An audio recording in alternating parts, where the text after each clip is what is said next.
How do you pay tribute to a man who could seemingly do everything?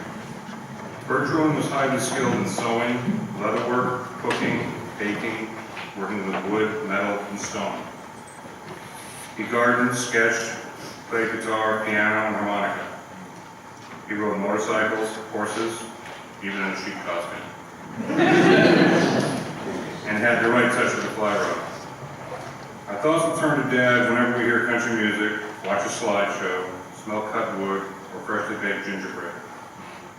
There's so much we'll miss about Dad, especially the dadisms that we'll never hear again. The long drawn-out, hey! when we heard about his kids were starting to fight. The ceremonious shut the door as we rushed in or out of the house. Someone was always leaving that stupid door open. And with 8 kids in the house, occasionally something would be broken or missing. When he asked who was responsible, there would be a chorus, I didn't do it. Dad would come back with the infamous, I didn't ask who didn't. When he saw that we were underfoot, we asked Dad if we were in his way. He would say, not yet. Or to keep us from becoming frantic when we came running to him with cuts or bruises, he would simply say, cute. Or that's going to need stitches. There have been times when I was working on a difficult project, and I remember my father gruffly saying, there's a tool for that, Jeff. Not only was he emphatic about using the right tool for the job, he insisted that it be returned to its proper place. If you could remember where it went, you had to be creative and put it in a place where he might think he left it. Like scissors in his pocket robe, right, Janine? Dad insisted we called things by their proper name. Years ago, he built an enclosed entry for our house. Whenever we called it the porch, he would say, it's not a porch. To this day, we call it the not a porch. One thing we'll always remember is how he kissed Mom goodbye when he left the house. Not once or twice, but always 3 times.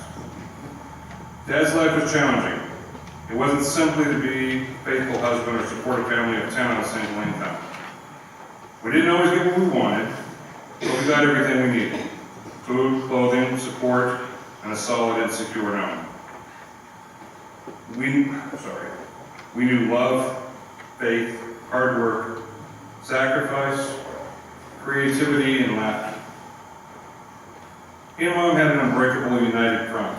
They worked together to support and enforce our family values.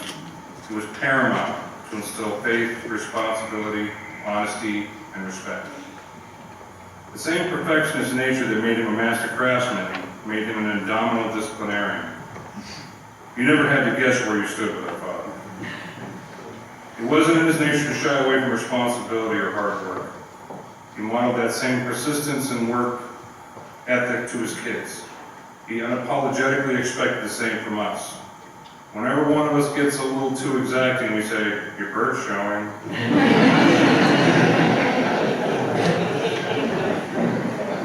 There was no spoiling in our family. Tiffany.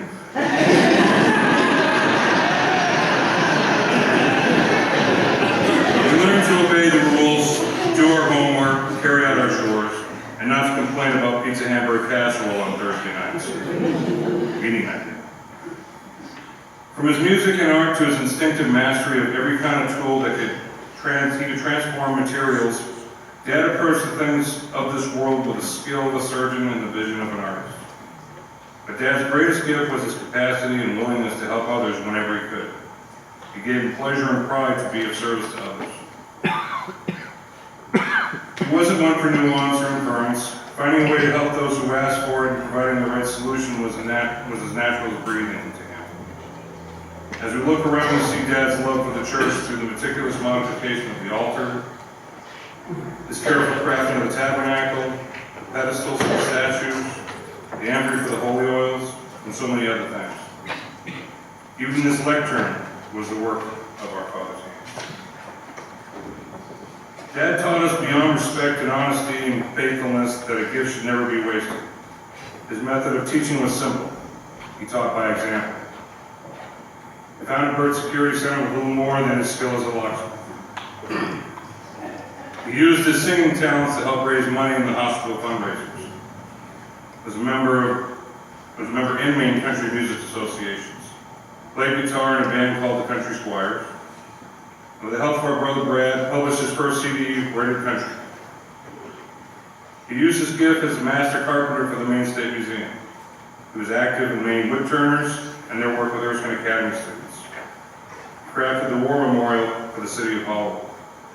And recently, Dad and his good friend George Gunning were recognized by Senator King in the U.S. Congressional Record for crafting thousands of inlaid personal walking canes for Maine veterans in the Eagle Cane Project. Dad served our country for 2 decades. At 17, Dad joined the Navy in what they affectionately called the kiddie cruise, where you join before 18 and are discharged before you turn 21. He also served in the Army Reserve and the Air National Guard. He was a founding member of the Knights of Columbus here in Hollowell, where he served his term as Grand Knight.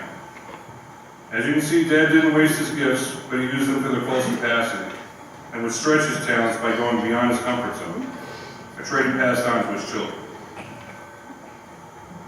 Pope John XXIII said, "It is easier for fathers to have children than for children to have a real father." In retrospect, I always looked to him to tell me that he was proud of me, and yet I never found the opportunity to say, "Dad, I'm proud of you." Our family is grateful to the Ladies Guild for organizing the reception for us, and we would love to have you come join us and share any stories or memories, anecdotes, and stuff.